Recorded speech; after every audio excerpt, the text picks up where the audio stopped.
നോക്കി എണീച്ചേ.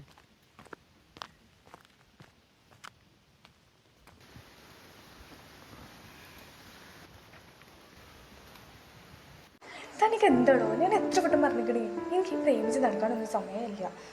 ഓരോന്നും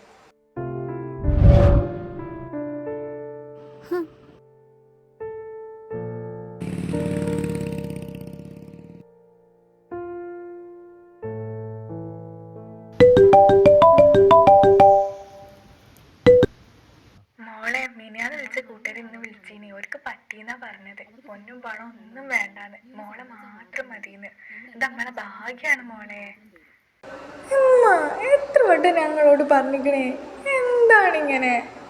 എൻ്റെ സ്വന്തമായിട്ട് പോലും നിങ്ങളിങ്ങനെയൊക്കെ സംസാരിക്കുമ്പോൾ നമ്മൾ പ്രാരബ്ധം മാറണമെങ്കിൽ എനിക്ക് നല്ലൊരു ജോലി കിട്ടിയാൽ പോരമ്മ.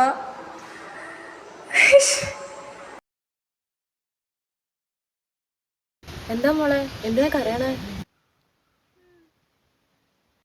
മോളുടെ പ്രശ്നം എന്താണെന്നും ചേച്ചിക്ക് അറിഞ്ഞൂടാ. പക്ഷേ മോളിപ്പോൾ കാണുമ്പോൾ എനിക്ക് എൻ്റെ പഴയ കാലം ഓർമ്മ വരണേ. മോളുടെ പോലെ അവസ്ഥയിലൂടെയാണ് ചേച്ചിയും കടന്നു പോയത്. പക്ഷേ അന്ന് ഞാൻ എടുത്ത തീരുമാനമാണ് ഇന്നെൻ്റെ ജീവിതം ഇത്ര നശിപ്പിക്കാൻ കാരണമായത്. ഒരിക്കലും മോൾ പഠിത്തം വേണ്ടാന്ന് വെച്ച് വേറെ ഒന്നും ചെയ്യരുത്.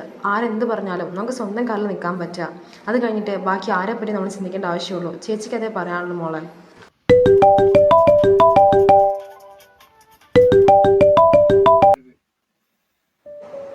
ഉമ്മ മനസ്സിലാവണ്ടേ? ഉമ്മ ഒന്ന് നിർത്തി. ഇനി ഞാനൊന്ന് സംസാരിക്കട്ടെ ഉമ്മ. ഉമ്മക്കറിയില്ലമ്മ നമ്മളെ ജീവിതം. പിന്നെന്തിനാ ഇങ്ങനെ നിർബന്ധിപ്പിക്കണത്? കല്യാണം കഴിഞ്ഞ് വിചാരിച്ച എല്ലാ പ്രശ്നങ്ങളും മാറുമെന്നാണ് ഉമ്മ പറയണത്. ഉമ്മാൻ്റെ മോൾ ഇങ്ങനെ ജീവിക്കാനാണ് ഉമ്മാൻ്റെ മോൾ ഇത്രയും കാലം വളർത്തിയത്? ഇല്ലമ്മ, ഇനി ഉമ്മ ഒന്നും പറഞ്ഞിട്ട് കാര്യമില്ല. ഞാനൊരു ഡെസിഷൻ എടുത്തിട്ടുണ്ട്. എനിക്ക് പഠിക്കണം ഉമ്മ. ഞാൻ പഠിച്ചാൽ നമ്മൾ കഴിച്ചിലാവും.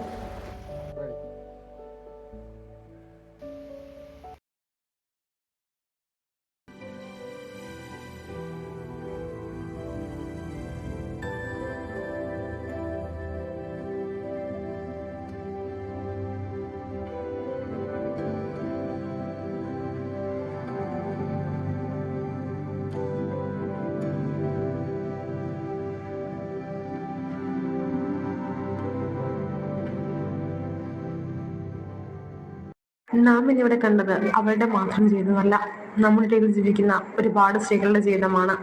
പറക്കാൻ ആഗ്രഹിച്ചിട്ടും ചിറക് മുറിക്കപ്പെട്ട ഒരുപാട് പേരുടെ കഥ.